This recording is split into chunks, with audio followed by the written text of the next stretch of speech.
Hello, I've been working on this spreadsheet form DPS calculator for, well, on and off for almost half a year now, and today I am releasing it for your viewing. I'll basically go over like every part of this spreadsheet, which parts you're interacting with, and where to look for information. I have made the interface as usable as possible so you don't have to fiddle with formula, you are just inputting like the names of petals and getting back numbers. But I will explain how the calculator gets all those numbers as we get to it. Nothing much to say about the first page, it's just a contents page. If you have any feedback that you want to raise, like maybe you have some idea of how you want to improve this spreadsheet, or you want to report a bug, wrong petal stats value, you can just fill in a form over here. There are terms explaining the mechanics in the game and specific things you need to know about multi-hitting and things related to DPS. You don't have to try to cram everything listed here just by looking at it, because I will be explaining it later on in this video. The build maker is the main page that you'll be interacting with the most. So on the left we have lists of all of the mobs, well, mob categories, not all mobs, because a lot of mobs share the same damage and armor stat. Convenient to categorize them, and these category names you can actually change. This is just what I set for myself, but you can change it for your own convenience. The variables is, well, most of them are talents. This is where you change the talents to affect stats of the petals. Below you have all of the talents that are just relevant for DPS purposes. There's also burr usage. We have G-leaf selection, faster and heavy selection, and we also have the spin control. To the right of your secondary loadout, there's a circle. You can control your petal rotation. That's here too. So let's say I can just set it to ultra, and then you will look on the right. This should update eventually. Give it some time because it is quite laggy. This is a pretty large spreadsheet. Yep, you see they're all updating. And then below are reference values for specific petals that are slightly more annoying to calculate.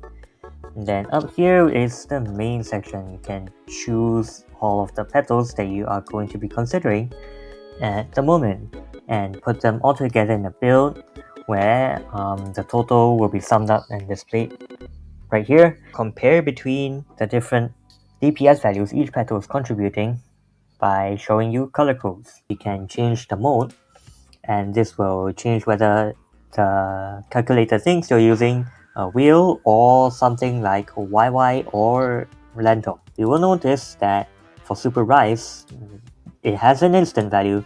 When I choose wheel, it disappears.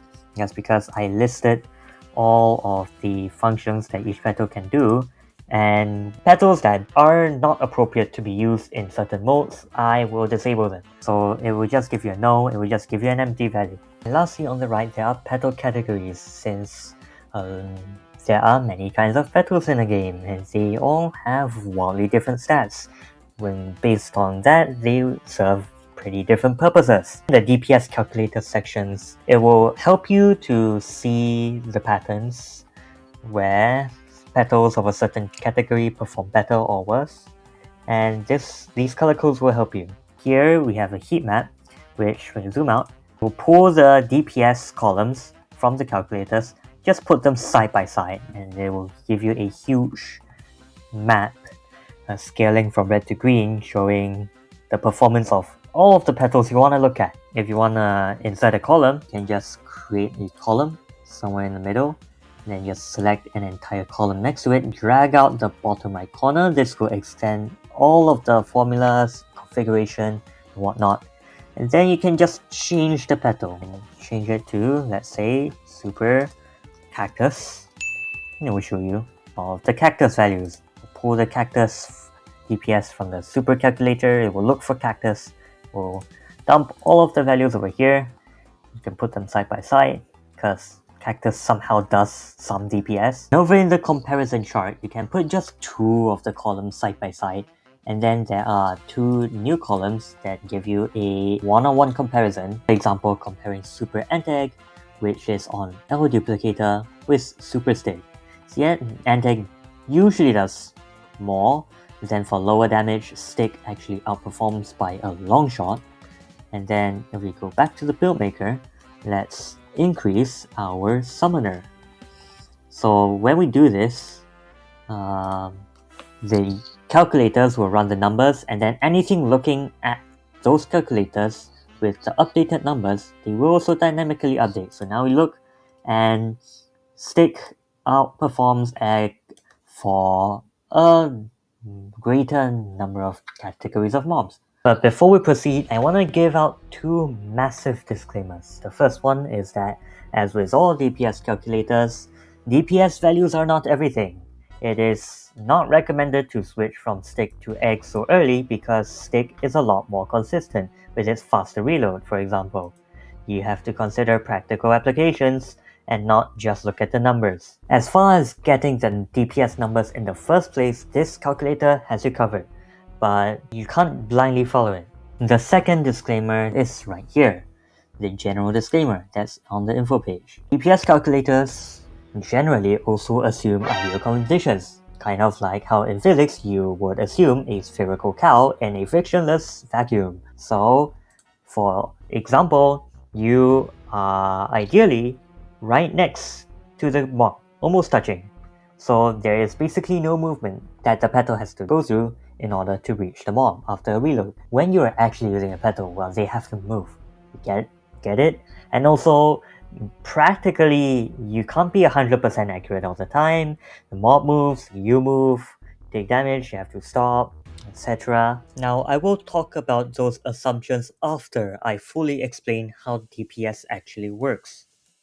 Hello, VoiceOver KR9 here. So I have a super coin with rare health and I'm throwing it at an ultra dummy. Where does this number come from? And why does it change all the time? Well, first you need to understand how Multihit works. You see, before the Petal Health talent was added, Multihit worked way differently back then. Every single hit would do the same amount of damage, which is the damage that the petal says it does. But now we have the Petal Health talent, which increases the health of all of your petals. Even with a super coin that has common petal health, which only boosts it by 1.15 times, your super coin would be able to hit a super ladybug twice now. And with the previous system, that would mean double the damage, which is pretty broken. You're doubling your damage for basically free. So multi-hits needed to be balanced with respect to petal health, and the solution is simple. If your petal has less health, it should do less damage. This means if your coin has half the health it started with, it will do half the damage.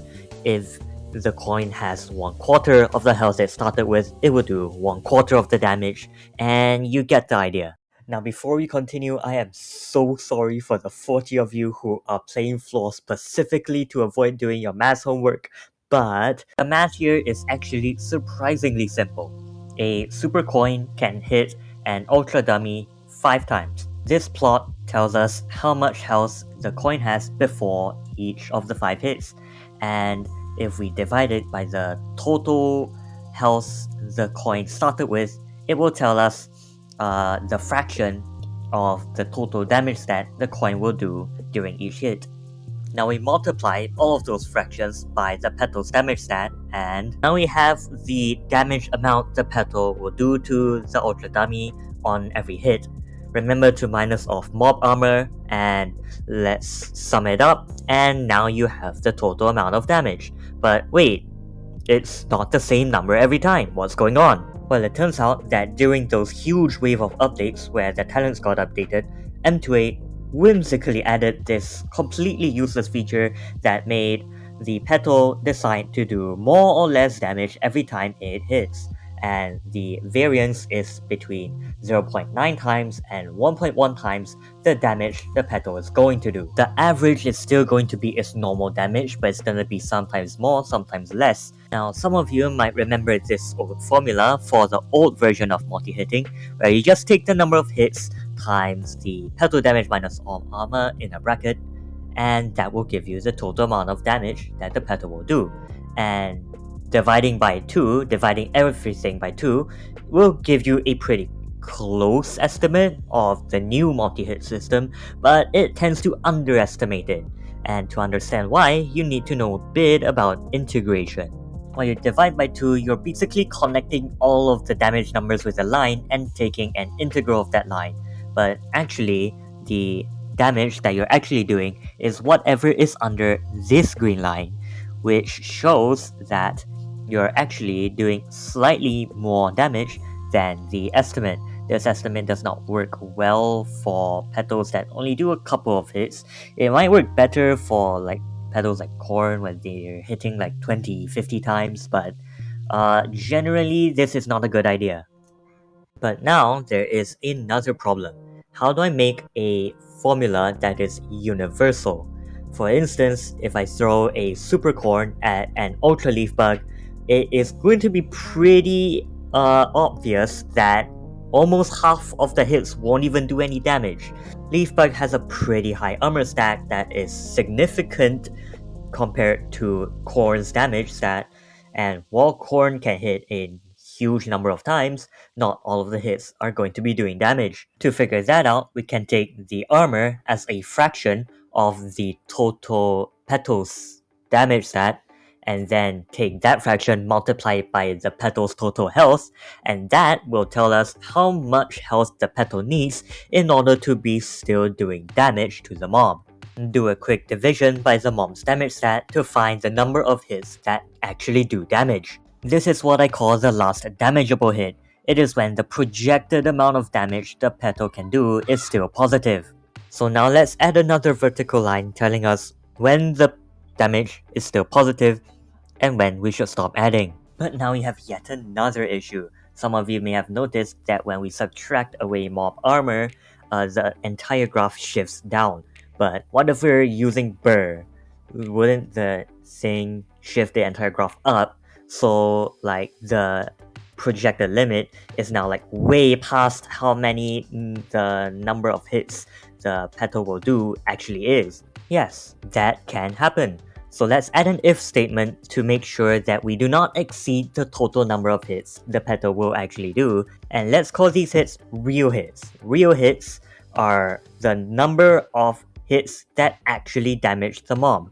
It counts the number of hits up to the total number of hits, or the last damageable hit, whichever is less. Now every 2 consecutive hits always has the same difference in damage, so we can rewrite this summation as an arithmetic series, and there we go. We now have a Doesn't the EU have like a law saying that workers are allowed to ignore work emails or messages when they're not working? I'm jealous. We now have a full formula for calculating the total damage of a multi-hit. But typing all of this out in one line would hurt my eyes, so it's spread out over several columns, and that is how you can calculate any multi-hitted petals damage against any mob. Or almost. You see, because Bone also has an armor stat that also changes after every hit, I couldn't figure out a good formula for that one, so I ended up expanding every single hit's damage and then just summing them all up. So now we have damage, but DPS is damage per second. Now we need to divide that damage by an amount of time, which is a lot more trivial but still worth mentioning. You see, multi-hitting is pretty fast, but it's by no means instant. The game does calculations for all entities and updates itself 20 times a second. Every time the game updates is called a game tick, and in one tick, up to 10 multi-hits are calculated. So for a petal that multi-hits 30 times in tick number 0, it will calculate the first 10 hits. In tick number 1, it will calculate hits 11 to 20, and in tick number 2, the rest of the hits are all calculated and the petal can start reloading already. So in effect, we're only considering 2 ticks in total. As for the petal cycle time, if it's instant reload, it's pretty straightforward. It's just the petal's own reload stat, of course including the bonus from Golden Leaf, which I don't have, so I can't demonstrate it. Curse this game! Anyway, instant reload, total reload equals petal reload plus multi-hit time. Quick maths! for petals in a wheel because after the petals reload, they have to wait a while before they actually hit the mob. We can imagine the position of the petal as the end of a clock hand and see the period of rotation of that hand. To find the period of rotation, you must first find the speed of rotation, or angular speed in radians per second. To get this number, you have to take your base rotation speed, which is dependent on your rotation talent, add on any bonus applied by fasters, multiply it by a debuff that is produced by heavies, and then multiply it by the rotation controller according to this formula. The rotation controller is a linear scale with the highest setting being 100% of your rotation speed and its lowest setting being 30% of your rotation speed. You get the period of rotation by dividing 2 pi by this speed, and we'll take the petals reload and round it up to the smallest multiple of that period of rotation. But there's one thing stopping this from being the perfect formula, which is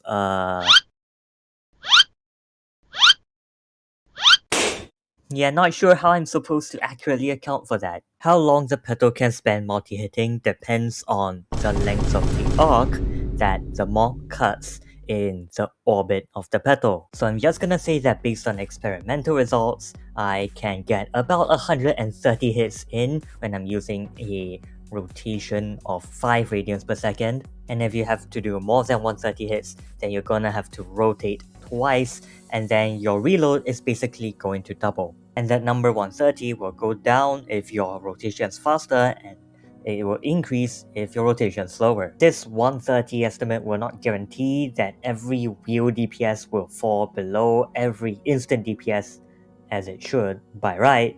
I'm just making sure that the wheel DPS isn't just super inflated. The TLDR is that if you assume that multi-hit doesn't matter and all the rotating petals always break instantly, you're going to get inflated numbers, so I tried to correct for it. For most petals with lots of petal health, this estimate works most of the time, so just another little disclaimer for y'all. And this does teach you something new, doesn't it? If you use too much petal health, it can actually be bad for you. Now let me wrap this up by giving some special notices for special petals. For Antec and Beetle because the summons take a pretty long time to do their work, their actual effective reload will be listed over here. But you have to be warned that egg behavior can be quite uncertain sometimes. It's not going to be targeting the same mob every time. It will also take time to actually travel to the mob in order to start doing damage at its peak performance. This is the shortest reload you're getting.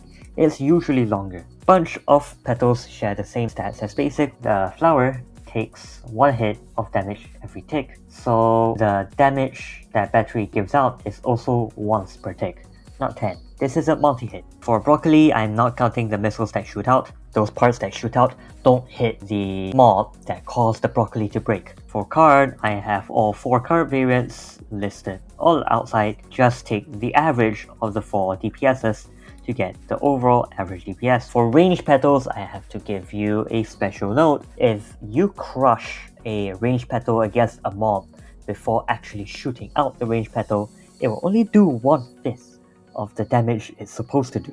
Not going to count instant DPS at all for all of the range petals except peas, because peas somehow OP. And then there is one special note for carrot, because carrot actually bounces off mobs. It's pretty unlikely that you're hitting the same mob twice.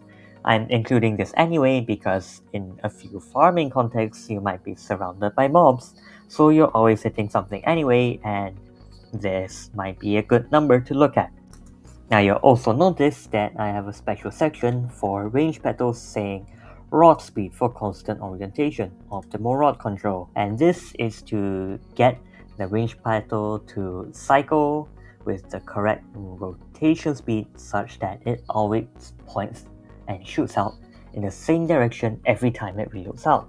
For chip, the average number of hits that I'm using is 9, not 10, and that's because chip is RNG based. If you keep getting lucky, you can get an arbitrarily high number of hits, which is not realistic.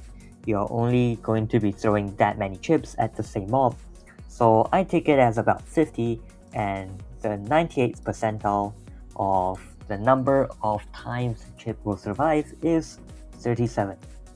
So that's what I'm going to be using for the chip calculation. About multi-hit, the chip has a 0.9 to the power of 10 chance of evading all 10 hits and surviving for 1 tick. So if you keep multiplying those and then summing it all up, the chip will survive an average of 0.72 ticks. By the way, lightning damage can't be evaded. The extra damage that Claw deals does not suffer from the multi-hit penalty where the damage decreases when the Petal Health decreases. No, this one stays constant. This one is always given out every hit. So Claw is actually kinda OP. If you have an opportunity to use Claw, you should. But that depends on your context. Coral takes 1 tick, 1 entire tick to break apart. And then those 2 parts take 1 whole tick to break apart into 4 parts. And then those 4 parts all have to break in order for Coral to start reloading. For dice, I calculated the critting version of dice, and when dice is not critting, it's just doing basic damage, and I'm just doing the dice formula. This does work for multi-hits. You just have to think during a multi-hit there are so many hits, and each hit has a chance of critting. So what you can actually consider is one version of dice that's fully all critting, all the hits crit, and then one version of dice where none of the hits crit, and each of those multi-hits has a chance to be either of those dice versions, so it all averages out according to the dice formula. For Domino, I'm not calculating all 28 versions of Domino's co-powder. For petals that can do poison, if the poison's total duration lasts longer than the petal's reload cycle, then it will use the constant poison DPS that is stated. But if the poison does not last until the next reload, then we'll take the total poison damage divided by the reload cycle. Poison does not stack. The best you can do is keep sustaining the same DPS. For Iris, take note that its poison DPS is halved against Mecha Flowers and Gamblers. After I finished that recording, I subsequently added Gambler as its own mob category, so Iris and Claw DPS would show more clearly to be weaker against Gambler. Jelly assumes that Jelly is always in contact with a mob, which is very unlikely. All 4 leaf variants share the same basic stats that are related to doing DPS. For Pearl, we have this condition called time before it shoots out. This is because for Pearl, after it reloads, it has 0.5 seconds where it can stay in the wheel and keep rotating, but after that 0.5 seconds, it will shoot out and never return to the wheel again. If your petal reload becomes less than the rotation cycle by more than 0.5 seconds, then it will turn red. For laser, I only count the lightning DPS because that is the only real DPS that as laser does. The same thing goes for electric web. For super stick, these two are identical because if you think about it, it's going to keep producing those sense forms once every 5 seconds. That never changes. For tomato DPS, there are 2 different kinds. For full, which is instant mode, I'm assuming you will grow the tomato fully before using it to hit. However, for wheel, because it's in a wheel, I am going to consider Tomato's growth time because it might be hitting before it's fully grown. Tomato grows from half base damage to 5 times base damage in a span of 1 second. One more thing, I've added 2 of the unique only petals here. The Lightning Hammer, which ignores hammer, so it's pretty easy to calculate, and Pharaoh's Crown summons undead beetles. It takes 1 second to summon each undead beetle, and each undead beetle can survive 6 seconds, so that there are 6 out there at once. All of them can keep ramming because they're undead, and the damage is also pretty straightforward to calculate. Then again, I have the color codes for the petal categories shoved on the far right, just for reference, and that's all. Guys, so I just put together a new section just for optimizing your wheel rotation a few days before I was gonna drop the video. So in this section, you can just kind of mess around with the rotation and reload variables as much as you want without disturbing the DPS calculations.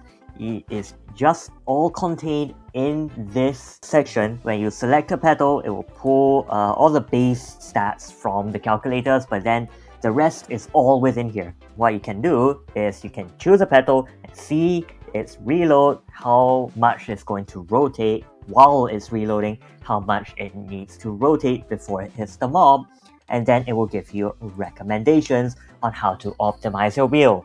So for example, I have corn right here. As you can see, right now it says that it has an idle time of 1.04 seconds. This means after the corn reloads out, according to the variables that we have right now, it is spending a bit over a whole second just sitting outside, not hitting anything, not damaging the mob that you're aiming at. What you can see is that it is rotating a bit more than one full rotation per second. It's rotating extra, it's over-rotating. What you can do is you can look at the recommended rod speed. Using this recommended rod speed will get you down to one perfect rotation per reload, exactly using the current rotation and reload variables. But for practical reasons, you don't want to make it perfectly perfect, because if you think about it, and you're targeting a mob, you kind of have to move around while you're hitting the mob. There's going to be some inaccuracies, there's going to be game lag. So what you want to do is slow it down slightly more. So let's say 0.55. And what you want to aim for is an idle time of 0.15 seconds. You can make it slightly tighter if you're trying to DPS a super, but if you're farming, you can tone it down slightly more. But let's say you're using corn with... Oh my fucking goodness, stop doing that. No, stop doing that, stop disconnecting. Let's say that you're using a build that is mostly corn, but you're also using a few wings, and you want to spin your wheel faster so that those wings also don't just sit around doing nothing half the time that they finish reloading. Well, you can instead increase your rotation speed instead of decreasing it. All you have to do is make sure this number rotations during reload is just under a whole number. It can be 1, it can be 2. So let's say we want to aim for 2. Let's say you want to add an ultra faster 1.7. So I'll type in 1.7 over here. Rotations during reload, it is just above 2. We want it to be just below 2. So we take the rotation controller and slightly decrease it, and there we go. The idle time is quite short, so we can decrease it slightly further. So 0.93. 0.91. Alright, that looks a lot better. Similarly, for a ranged petal like carrot or missile, you want the rotations during reload to be just under 1. Tomato gets its own section because, first of all, the creator of this spreadsheet is the first guy to ever craft a super tomato, so he really wants to know more about it. Okay, jokes aside. Secondly, this allows me to factor in the tomato's growth time and also how much damage the tomato is going to lose out on because it's not growing fully. Now that is going to wrap up today's showcase of my Petal DPS calculator. I will touch up on a few more things after recording before release. If you still have any burning questions on how DPS works or how to use specific parts of this spreadsheet, feel free to drop a comment down below. And while you're there, please consider subscribing, and not just to keep up with any updates to this spreadsheet, but also just have some pretty fun videos coming up. They're taking a really long time, but hey, eventually we'll get there, and I would really appreciate it if you could show some support and get this channel to 1,000 subscribers. And 1,000 sounds kinda crazy, but it's low-key possible.